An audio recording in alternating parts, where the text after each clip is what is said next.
Do my skincare with me while I tell you how I found out that I actually have stage 3 triple negative breast cancer and not stage 2 triple negative breast cancer as I had originally thought.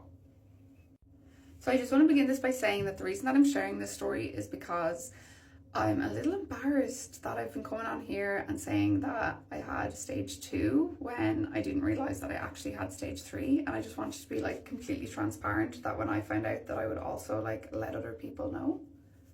So I actually had a little bit of a wild journey getting my diagnosis, but that is a very long story, and it's a story that I will just save for another video and another day. So the first time that I actually heard the word cancer was at my biopsy. Up until that point, I had heard from every medical professional that I'd met with that this was a benign tumour and non-cancerous. So I had met with a surgeon who had decided that whatever this benign thing in my breast was, it had to be removed because it had grown so rapidly between May 2024 and September 2024. So they had sent me for another mammogram, an ultrasound and a biopsy just to determine what it was before they were going to surgically remove it. So when I went for this biopsy, they knew straight away from looking at the mammogram and the ultrasound and when they were going to do the biopsy that this was a cancerous tumour, and they told me there and then that they would be completely shocked if this didn't come back as being triple negative breast cancer. So I was sent for an MRI and a CT scan in the meantime while I waited to be referred to a medical oncologist. So the waiting became a lot for me. So I reached out to my surgeon who I knew had all the results and asked if we could meet because I just wanted more clarity on the situation. And when I met with her, she told me that based on the biopsy and what they'd seen in the mammogram and the ultrasound, that they were going to treat it as a stage 1 tumour. So my appointment with my oncologist eventually came, and I was hoping to get my treatment plan that day, and that did not happen because in my CT scan something showed up in my lung that made her have a lot of concerns, that made her then want to send me for a brain MRI and then a PET scan. So this was an extremely overwhelming day for me. Because I just thought I was going to get my plan A treatment, but then there was this chance that there could have been this plan B treatment, which none of us wanted. My oncologist, before I left, she drew me like a diagram trying to explain the stages to me.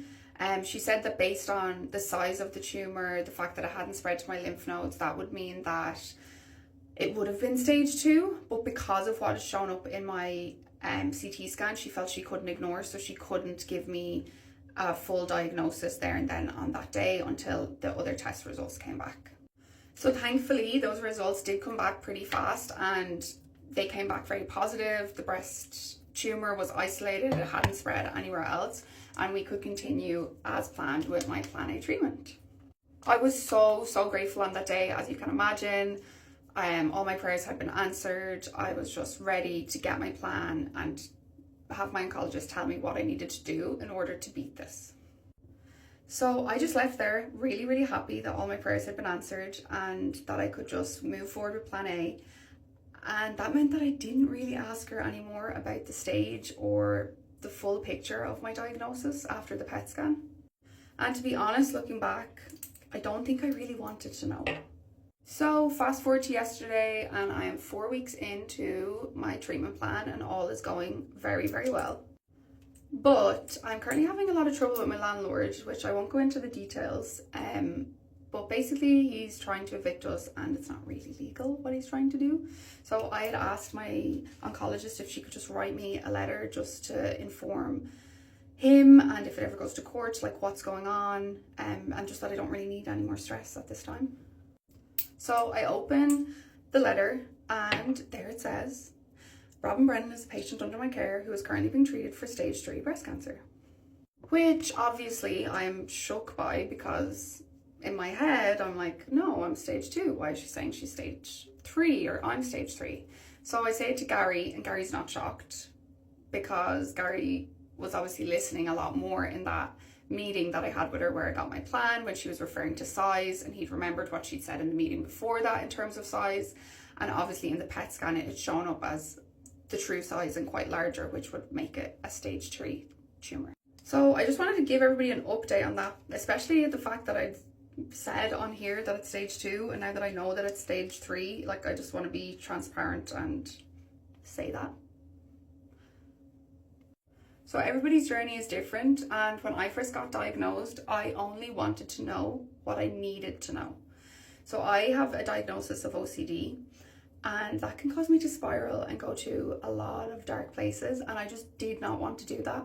So I think I kind of left myself in the dark on purpose, and that was my choice, and I'm not recommending that anybody do that. It's just the way that I found it easiest to deal with, especially in those first few weeks of waiting periods and more tests and like waiting to start your treatment plan.